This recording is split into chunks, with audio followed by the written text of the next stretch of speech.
নমস্কাৰ ছাৰ বাইদেউসকল। ৰাজ্যৰ মুখ্যমন্ত্ৰী ডক্টৰ হিমন্ত বিশ্ব শৰ্মা ডাঙৰীয়াই আজি ৰাজ্যৰ চৰকাৰী কৰ্মচাৰীসকলৰ বাবে এটা কঠোৰ বাৰ্তা দিছে, যাক লৈ কৰ্মচাৰীসকল হতাশাত ভুগিছে। হয় ছাৰ বাইদেউসকল, ইয়াত চাব NHMৰ কৰ্মীৰ আন্দোলনক লৈ মুখ্যমন্ত্ৰীৰ প্ৰতিক্ৰিয়া। প্ৰতিবাদৰ কোনো কথা নাই, মাহিলী দৰমহা পাই আছে। তাৰ তলত আছে চাকৰি নিয়মীয়াকৰণ, সপ্তম দৰমহা আয়োগৰ পৰামৰ্শ মতে বকেয়াসহ পে স্কেলত দৰমহা প্ৰদানৰ দাবীৰে প্ৰতিবাদ অব্যাহত ৰখা ৰাষ্ট্ৰীয় স্বাস্থ্য মিছন চমুকৈ NHMৰ কৰ্মচাৰীসকলক কোনো ধৰণৰ প্ৰতাৰণা কৰা হোৱা নাই বুলি স্পষ্ট কৰিলে মুখ্যমন্ত্ৰী ডক্টৰ হিমন্ত বিশ্ব শৰ্মাই।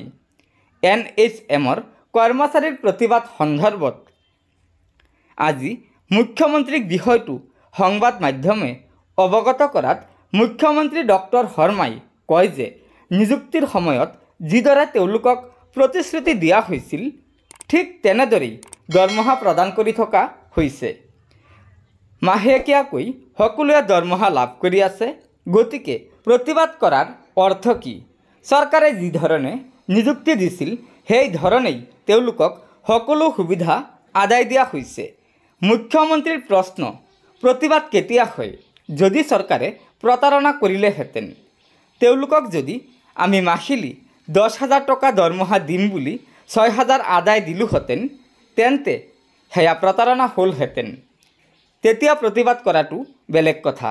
কিন্তু চৰকাৰে তেওঁলোকক প্ৰতাৰণা কৰা নাই। তেওঁলোকৰ দৰমহা পূৰ্বতকৈ বৃদ্ধিহে হৈছে।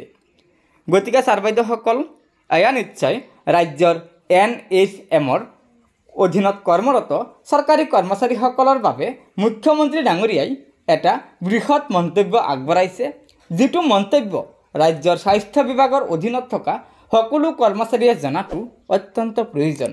গতিকে লগৰ বন্ধুবৰ্গক এই ভিডিঅ'টো শ্বেয়াৰ কৰি আজিৰ এই গুৰুত্বপূৰ্ণ খবৰটো জনাই দিব।